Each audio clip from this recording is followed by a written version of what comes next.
Hello everyone, this is Yogesh Kataria and you are watching Science Guru 9th and 10th. So as you visible on your screen, today we are going to discuss class 10th science worksheet number 13. Directorate of education DOE GNCT of Delhi की worksheet है ये worksheet number 13 class 10th की science की, जिसकी date है हमारे पास 4 अगस्त 2021। आज की वर्कशीट में हमारा जो चैप्टर 1 है उसी को हम कंटिन्यू रखेंगे, जो कि केमिकल रिएक्शन एंड इक्वेशन है, जो आपका केमिस्ट्री का चैप्टर 1 है।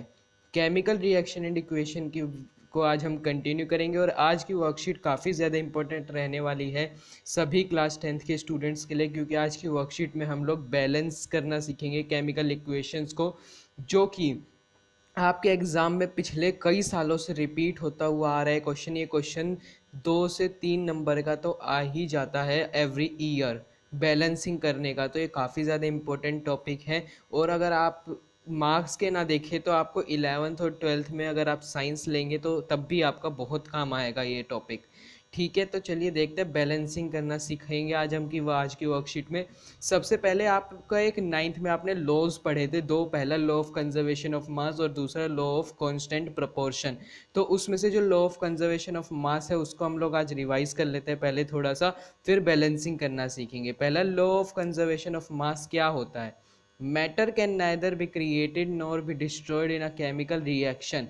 जो हमारा मैटर होता है उसको हम ना ही बना सकते हैं और ना ही ख़त्म कर सकते हैं किसी भी केमिकल रिएक्शन में। So the number of atoms of the elements involve in the chemical reaction. तो जितने नंबर्स ऑफ एटम्स हमारे केमिकल रिएक्शन में इन्वॉल्व होंगे should remain same at the reactants and the product side. तो वो same होने चाहिए रिएक्टेंट में और प्रोडक्ट में, यानी जितने भी एटम केमिकल रिएक्शन में इन्वॉल्व होंगे वो दोनों साइड, लेफ्ट हैंड साइड और राइट हैंड साइड सेम होने चाहिए। ठीक है, ये हमारा लॉ ऑफ कंजर्वेशन ऑफ मास कहता है। इसी को लॉ ऑफ कंजर्वेशन ऑफ मास को ही फॉलो करती है बैलेंसिंग। अगर हम किसी केमिकल इक्वेशन को बैलेंस नहीं करते, इसका मतलब वो equation law of conservation of मास को फॉलो नहीं करती और वो इक्वेशन क्या हो जाती है, रॉन्ग हो जाती है। क्योंकि every equation in the world, her equation, पूरी दुनिया की कोई भी इक्वेशन हो, वो लॉ ऑफ कंजर्वेशन ऑफ मास को फॉलो करती है। ठीक है, तो चलिए लॉ ऑफ कंजर्वेशन ऑफ मास क्या हमने वो समझ लिया। अब हम लोग स्टेप वाइज बैलेंसिंग देखते हैं कि step wise balancing hit and trial method से। ये इस मेथड का नाम क्या है? Hit and trial method. ठीक है, तो चलिए स्टेप 1 क्या है? Right a chemical equation and draw boxes around each formula. हम लोगों को सबसे पहले केमिकल इक्वेशन लिखनी होती है। देखिए जैसे यहाँ पे हमें केमिकल इक्वेशन दे रखी है Fe प्लस H2O Fe3O4H2, ये हमारे पास केमिकल इक्वेशन है। इसे हमें बॉक्सेस में लिखना है, जैसे यहाँ पर ये लिख रखा है इन्होंने, बॉक्सेस में ऐसे ड्रॉ करके लिखना है। बॉक्सेस में क्यों लिखना है वो मैं आपको आगे बताऊंगा अभी। ठीक है, अब हमारा जो स्टेप 2 है वो है count the number of atoms of each element on both the sides of chemical equation। अब हमारी दो साइड होती है केमिकल इक्वेशन में, एक होती है RHS और एक होती है LHS। जैसे कि अगर मैं आपको बोलूँ H2 प्लस O2, ये मेरी, या हम चलो ABCD में ले लेते हैं, A plus B gives C। तो यहाँ पर जो ये ए और बी है ये हमारी LHS साइड में है, क्योंकि अगर आप देखें तो लेफ्ट हैंड साइड में है, और जो हमारा सी है वो RHS साइड में है। ठीक है, तो जो हमारे लेफ्ट हैंड साइड में और राइट हैंड साइड में, दोनों साइड में जितने भी एलिमेंट के, जितने भी रिएक्टेंट में और प्रोडक्ट में जितने भी एटम्स हैं उन्हें एक टेबल में लिख लेना है, जैसे यहाँ पर लिखा हुआ है। देखिए अगर हम इसी के एग्जाम्पल के साथ चले तो देखिए आयरन जो है हमारे पास यहाँ पर एक है। एक कैसे? कुछ भी नहीं लिखा हुआ, जहाँ पे कुछ भी नहीं लिखा होता इसका मतलब वो एक है। यहाँ पर Fe के नीचे 3 लिखा हुआ, इसका मतलब 3 एटम है। अगला है जो हमारा वो है हाइड्रोजन। हाइड्रोजन यहाँ पर 2 है, 2 लिख लिया। यहाँ पर कितने हैं? 2, 2 लिख लिया। अगला है हमारा जो ऑक्सीजन। ऑक्सीजन कितने हैं? 1, और यहाँ पर भी 1, तो 1 लिख लिया। और इस साइड कितने? 4, तो इधर 4 लिख लिया। ठीक है, अब हम लोगों को प्रोडक्ट साइड और रिएक्टेंट साइड दोनों साइड हमने देख ली कि क्या क्या कितने कितने एटम है। अगला क्या है अब हमारा जो प्रोसेस स्टेप नंबर 3 वो है equalize the number of atoms of element which has maximum number by putting a number in front of it. अब हम लोगों को नंबर को इक्वलाइज करना है, यानी कि इक्वल करना है। जहाँ पे टेढ़े मेढ़े नंबर हैं उन्हें हमें इक्वल करना है, वो भी बॉक्सेस के बाहर, उनके सामने लिखकर। रुकिए मैं आपको बताता हूँ, जैसे कि अगर हमारा H2O, ये सिर्फ एग्जाम्पल है फॉर, और ये क्या हो गया, सिर्फ एग्जाम्पल के लिए मैं आपको बता रहा हूँ। अगर हमारा H2 है, यहाँ पर हमें हाइड्रोजन जो है वो 4 करना है, तो हम 4 कैसे कर सकते हैं, 2 में 2 का मल्टीप्लाई करके 4 हम उसे कर सकते हैं, यानी कि हमें यहाँ पे 2 लगाना पड़ेगा। तो कुछ बच्चे क्या करते हैं, इस 2 को इरेज करके H4 लिख देते हैं। नहीं, ये नहीं, ऐसे नहीं कर सकते आप, आपको ऐसे करना होगा H2O, ठीक है। तो आपको 2 यहाँ आगे लगाना पड़ेगा। कुछ इसी को मिटा देते हैं और यहीं 4 लिख देते हैं, नहीं, 2 आपको यहाँ आगे लगाएंगे, फिर 2 इंटू में 2 4 हो जाएगा। तो वही चीज़ इन्होंने यहाँ पर स्टेप नंबर 3 में कही है। अगला जो हमारा स्टेप नंबर 4 वो है try to equalize all the atoms of element on reactant and product side by adding coefficient in front of it। वही चीज़ यहाँ पर कह रहे हैं कि रिएक्टेंट और प्रोडक्ट में जितने भी हमारे एटम्स हैं उनको बराबर करना है, इक्वल करना है, उनके इनके जो भी ये है इन बॉक्सेस के बाहर लिखकर नंबर को कोफिशिएंट लगाकर, कोफिशिएंट यानी कि नंबरों को बाहर लिखकर।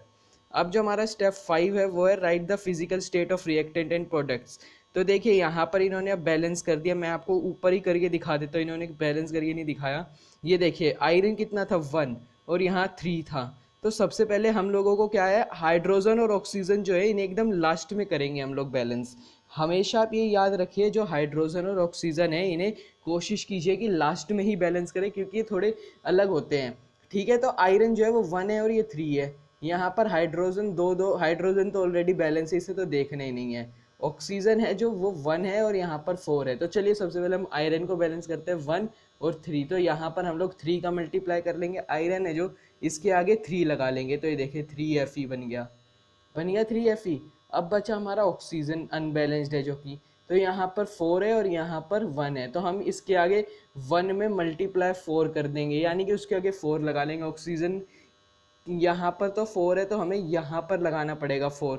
तो ये देखिए यहाँ पर हमने लगा लिया, 4H2O बन गया। अब जो हमारा अंतर क्या आ गया कि जो हमारा हाइड्रोजन है वो बदल गया, हाइड्रोजन है जो वो बदल गया 4H2, रुके मैं आपको लिख देता हूँ 4H2O। अब हमने ये कर लिया, तो यहाँ पर हमारा जो ऑक्सीजन है वो तो हो गया बैलेंस, लेकिन हाइड्रोजन बदल गया कैसे, 4 इंटू में 2 बन गया हाइड्रोजन, जो कि हो गया 8। और हमारा जो प्रोडक्ट है वहाँ पर तो सिर्फ 2 ही हाइड्रोजन है और हमें चाहिए 8। तो हम कैसे कर सकते हैं, उधर भी 4 लगा देंगे तो कितना हो जाएगा, 8 हो जाएगा। तो हमने यहाँ पर भी लगा दिया 4H2। अब हमारी जो ये इक्वेशन है ये हो गई बैलेंस्ड, ठीक है। इस तरह से हमने इसे कर दिया बैलेंस। अगला क्या था स्टेप 5 हमारा, right the physical state of reactant and product. Balance करने के बाद हमें उसकी फिजिकल स्टेट्स लिखनी है, जैसे 3Fe, Fe जो है वो सॉलिड स्टेट में, H2 जो है वो गैस में है, Fe3O4 जो है वो सॉलिड में है और 4H2 जो है वो गैस में है। ये देखिए यहाँ पर ये स्टेट्स भी दे रखी है। अगला जो स्टेप 6 है वो है right the necessary condition temperature pressure on catalyst above और बिलो द एरो। कुछ नेसेसरी कंडीशंस होती है वो हमें एरो के ऊपर लिखनी पड़ती है, जो हम एरो बनाते हैं ना, जैसे कि अगर हम लोगों को कोई टेम्परेचर दे रहे हैं, जैसे अगर हम लोग कोई हीट दे रहे हैं तो हम ऐसे ट्राइंगल बना सकते हैं, या फिर एरो के ऊपर लिख देंगे हीट, HEAT, हीट, ठीक है। इन नेसेसरी कंडीशंस को हमें एरो के ऊपर या नीचे लिखना पड़ता है। अगला जो अब हमारे कुछ क्वेश्चंस रह गए हैं, name and state the law which is kept,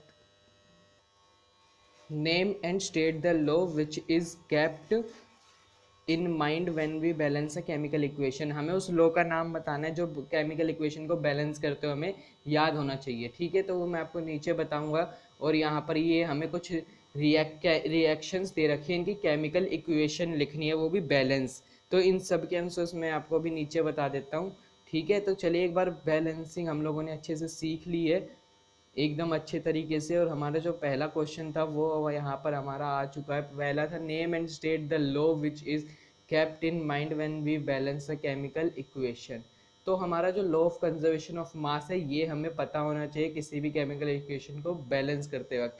matter can nether be created nor be destroyed in a chemical reaction, so the number of atoms of the elements involve in the chemical reaction should remain same at the reactant and the product side, ठीक है। तो 1 का answer जो था वो हमारा ये है। अगला जो 2 है वो यहाँ पर कुछ केमिकल रिएक्शंस दे रखे हैं, हमें उनकी केमिकल इक्वेशंस लिखने हैं। Right the balanced chemical equation for the following reactions. ठीक है, केमिकल इक्वेशंस लिखनी है। इक्वेशंस क्या होते हैं, उनको सिंबल को यूज करते हुए। पहला है zinc reacts with silver nitrate to produce zinc nitrate and silver. तो जिंक पहले हम लोग लिख लेते हैं Zn, सिल्वर जो उसका होता है Ag, नाइट्रेट होता है NO3 और जिंक नाइट्रेट होता है ZnNO3 और सिल्वर होता है Ag। अब हम लोग इसे देखेंगे कि बैलेंस करने की ज़रूरत है। Zn जिंक एक है, जिंक यहाँ पर भी एक है। आप लोग अगर चाहो तो टेबल बना के कर लो सॉरी, आप लोग चाहो तो टेबल बनाकर कर लो, वहां पर आपको बड़े इजीली पता लग जाएगा। लेकिन हम लोग डायरेक्ट भी कर सकते हैं। जैसे देखिए जिंक एक है, यहाँ पर भी एक है। Ag यानी कि सिल्वर यहाँ पर 2 है और यहाँ पर भी 2 है। नाइट्रेट यहाँ पर देखिए 3 2 6, ये देखिए यहाँ पर 3 3 2 6 6 है और यहाँ पर 3 2 6 6 यहाँ पर भी। ये देखिए ये दो आपस में मल्टीप्लाई करेंगे और ये दो आपस में, तो ये 3 2 6 हो गया और ये 3 2 6। तो ये वाली केमिकल रिएक्शन जो है वो बैलेंस्ड हो गई। बैलेंस्ड करने के लिए हमने क्या यूज़ करा, यहाँ पर 2 को लगाया और यहाँ 2 ऐड करा। ठीक है, चलिए अगला जो क्वेश्चन है वो है potassium iodide reacts with lead nitrate to produce potassium nitrate and lead iodide. तो पोटेशियम आयोडाइड क्या होता है, पोटेशियम आयोडाइड होता है Ki खाली। अभी हम लोग 2 को नहीं भूल जाते, वो मैंने बैलेंस करने के लिए लगाया हुआ है, मैं आपको बताऊंगा अभी। पोटेशियम आयोडाइड होता है Ki, लीड नाइट्रेट होता है PbNO3 और PbNO3 2 और पोटेशियम नाइट्रेट होता है KNO3 और लीड आयोडाइड होता है PbI2। तो अब इसे बैलेंस कर देता हूँ मैं, एक बार टेबल बना के कर लेते हैं। Pb जो है वो रिएक्टेंट में, ठीक है, Pb जो है यहाँ पर कितने हैं, एक, यहाँ पर भी एक, ये बैलेंस हो गया हमारा। जो Pb है वो हो गया बैलेंस। NO3 यहाँ पर NO3 और इनको अगर हम मल्टीप्लाई करेंगे तो 3 2 6, NO3 जो है वो हमारे 6 हो गए। यहाँ पर हमारे NO3 से खाली एक ही है, NO3 देखिए एक है, ये 2 अभी आप भूल जाइए, बैलेंसिंग के लिए है। तो NO3 जो है वो एक है खाली। ठीक है, मतलब NO3 जो है वो, अगर हम लोग इस NO3 को एक कंपाउंड माने तो ये एक ही है। और यहाँ पर कितने हैं, 2, तो हम लोगों को यहाँ 2 ऐड करना पड़ेगा, इसलिए हमने यहाँ पर 2KNO3 कर दिया। जब हमने यहाँ 2 ऐड करा तो जो पोटेशियम है वो बिगड़ गया यहाँ पर, तो यहाँ पर हमने यहाँ भी 2 ऐड कर दिया। जब यहाँ 2 ऐड कर दिया तो जो आयोडीन है वो बिगड़ा नहीं, वो तो सही है, क्योंकि यहाँ पर आयोडीन 2 था, यहाँ पर आयोडीन 2 था। तो अब ये पूरी तरह से बैलेंस हो गई। कैसे, Pb देखिए बैलेंस है, Pb1 बैलेंस। अगला जो हमारा है NO3 को हम पूरा एक कंपाउंड लेके चलेंगे तो आसानी से हो जाएगा। यहाँ पर 2 है, यहाँ पर भी 2 है, बैलेंस्ड। के पोटेशियम 2 है, यहाँ पर के पोटेशियम यहाँ 2 और यहाँ भी 2, बैलेंस्ड। अगला जो है हमारा वो है आयोडाइड, यहाँ पर 1 और यहाँ पर 2, सॉरी यहाँ पर भी 2 ही है, बैलेंस हो गया हमारा। तो ये वाली जो हमारी केमिकल इक्वेशन है ये भी बैलेंस्ड हो गई। अगला जो हमारा क्वेश्चन है, क्वेश्चन नंबर सी, वो है silver chloride is decomposed in presence of sunlight to give silver and chlorine gas. जो सिल्वर क्लोराइड है यानी कि AgCl है, इससे सनलाइट में रखा और ये डीकम्पोज हो गई, टूट गई सिल्वर में और क्लोरीन गैस में। तो अब यहाँ पर AgCl जो है वो Ag और Cl2 में टूटी है। तो हम लोगों के पास यहाँ पर Cl जो है वो 2 है, तो हमें यहाँ पर 2 ऐड कर दिया और यहाँ पर 2 ऐड करने से Cl तो बैलेंस हो गया पर हमारा Ag बिगड़ गया, तो Ag के आगे भी हमने 2 ऐड कर दिया और ये वाली इक्वेशन हमारी बन गई बैलेंस्ड केमिकल इक्वेशन। ठीक है, अगला जो है calcium oxide reacts with water to give lime water. जो कैल्शियम ऑक्साइड यानी कि क्विकलाइम वो रिएक्ट कर रहा है वाटर से और क्या दे रहा है हमें, लाइम वाटर, यानी कि हमारा जो लाइम वाटर यानी स्लेक्ड लाइम CaOH2 वो दे रहा है हमें। तो यहाँ पर आप देखेंगे तो इक्वेशन ऑलरेडी बैलेंस्ड है, हमें इसे बैलेंस नहीं करना। CaO और यहाँ Ca, देखिए Ca कैल्शियम एक, ऑक्सीजन 2 है यहाँ पर, ये एक ऑक्सीजन यहाँ और एक ऑक्सीजन यहाँ, तो ऑक्सीजन यहाँ 2, हाइड्रोजन यहाँ पर 2 है और यहाँ भी 2 है, तो ये ऑलरेडी ये वाली इक्वेशन बैलेंस्ड है। ठीक है, अगला जो हमारा क्वेश्चन नंबर ई है वो देख लेते हैं क्या है। Sodium hydroxide reacts with hydrochloric acid to give sodium chloride and water. जो सोडियम हाइड्रोक्साइड है वो हाइड्रोक्लोरिक एसिड से रिएक्ट करता है और हमें सोडियम क्लोराइड और वाटर देता है। तो NaOH plus HCl NaCl plus H2O। तो ये वाली जो हमारी केमिकल इक्वेशन है ये भी ऑलरेडी बैलेंस्ड है, क्योंकि देखिए सोडियम और सोडियम एक एक, ओ यानी ऑक्सीजन एक, यहाँ पर देखिए ये रहा ऑक्सीजन और ये रहा ऑक्सीजन एक एक, हाइड्रोजन यहाँ दो है और यहाँ भी दो है, बैलेंस्ड। Cl क्लोरीन एक, बैलेंस। तो ये वाली केमिकल इक्वेशन भी क्या हो गई, बैलेंस्ड केमिकल इक्वेशन। अगला जो हमारा क्वेश्चन है वो है dilute hydrochloric acid is added to copper oxide to give green coloured copper chloride and water. जो हमारा हाइड्रोक्लोरिक एसिड है उसे कॉपर ऑक्साइड में डालते हैं, उससे साथ रिएक्शन कराते हैं तो वो ग्रीन कलर का कॉपर क्लोराइड देता है और वाटर देता है, यानी कि HCl प्लस CuCl2H2O। तो यहाँ पर देखेंगे तो H जो है वो एक है, यहाँ दो है, तो इसे बैलेंस करने के लिए मैंने यहाँ पर 2 को ऐड कर दिया, इसके आगे 2 कोफिशिएंट लगा दिया। अगला जो है वो Cl है, सॉरी Cl जो है अब हमारा वो यहाँ एक है यहाँ दो है, यहाँ 2 कोफिशिएंट लगते ही यहाँ पर Cl 2 बन गया, तो ये भी बैलेंस हो गया Cl भी। Cu कॉपर जो है यहाँ एक है यहाँ भी एक है, ऑक्सीजन यहाँ एक। अब ये केमिकल इक्वेशन बैलेंस हो गई, हमने क्या करा बस यहाँ पर HCl में 2 को ऐड कर दिया, तो ये इक्वेशन बैलेंस हो गई। अगला जो हमारा लास्ट क्वेश्चन है वो है solution of barium chloride and sodium sulphate in water reacts to give insoluble barium sulphate and solution of sodium chloride BaCl2 Na2SO4 BaSO4 2NaCl। तो ये वाली केमिकल रिएक्शन जो थी ये बैलेंस्ड नहीं थी, इसे बैलेंस करने के लिए Na के आगे हमें 2 लगाना पड़ेगा, क्यों लगाना पड़ेगा, देखिए Ba यहाँ एक है यहाँ एक है, Cl 2 है यहाँ Cl एक है, अब Cl को 2 बनाने के लिए यहाँ हमने 2 ऐड कर दिया, 2 बन गया, अब सोडियम 2 बन गए, सोडियम 2, तो सोडियम भी बैलेंस हो गए। सल्फेट SO4 यहाँ एक, अब ये केमिकल इक्वेशन जो हो गई वो बैलेंस्ड केमिकल इक्वेशन हो गई। आज की वर्कशीट हमारी यहीं पर ख़त्म होती है, और आज की वर्कशीट के बाद मैं आपको कुछ बताना चाहता हूँ कि आप इस chapter chemical reaction and equation जो आपका चैप्टर आ रहा है वर्कशीट के थ्रू, इसके हम 50+ MCQ सीरीज़ जो हमारी चल रही है उसके तहत हमने इसके MCQ डाल दिए हैं। उसका पार्ट 1 हमारा जो है वो अपलोड हो चुका है साइंस क्लास 10th के लिए। चैप्टर 1 जो है आपका केमिकल रिएक्शन एंड इक्वेशन, उसके MCQ डल चुके हैं। आपके जो टर्म 1 है उसमें चैप्टर आ रहा है, अगर आपको टर्म 1 के लिए MCQ चाहिए तो आप जाकर मेरी वो वीडियो देख सकते हैं, उसकी लिंक मैं नीचे डिस्क्रिप्शन बॉक्स में दे दूंगा, उस वीडियो को आप जाकर देख सकते हैं। उसमें हम लोगों ने काफ़ी इंपॉर्टेंट MCQ दिए, नॉर्मल MCQ के साथ साथ case based MCQs, assertion based MCQs, सभी तरह के MCQs दिए। और अगर आपको बाकी टर्म 1 के जो भी चैप्टर उनके लिए भी MCQ चाहिए, 50+ MCQs देंगे, अगर उनके लिए भी आपको MCQ चाहिए तो आप हमारे चैनल को जो सब्सक्राइब कर लीजिए, आपको यहाँ पर टर्म 1 के सभी चैप्टर्स के MCQ मिलेंगे। और इस MCQ की वीडियो की लिंक मैं नीचे डिस्क्रिप्शन बॉक्स में दे दूंगा। और बाकी चैप्टर्स के लिए आपको करना क्या है, बस सब्सक्राइब करना और बेल आइकन को दबाना है, और बाकी वर्कशीट्स की वीडियो के लिए भी सब्सक्राइब कर लीजिए and hit the bell icon for latest videos. Science Guru 9th and 10th subscribe please. और आपको अगर आज की वर्कशीट अच्छी लगी हो, समझ में आई हो, सॉल्यूशंस अच्छे इजी इफेक्टिव लगे हो, तो लाइक और शेयर ज़रूर कीजिएगा, और कमेंट के थ्रू अपना ओपिनियन देना ना भूलें, और सब्सक्राइब और बेल आइकन को ज़रूर कर लीजिएगा, दबा लीजिएगा। आज की वर्कशीट में इतना है, please like share and subscribe. मिलते हैं एक नई वर्कशीट की वीडियो में या किसी और टॉपिक की वीडियो में। Bye bye.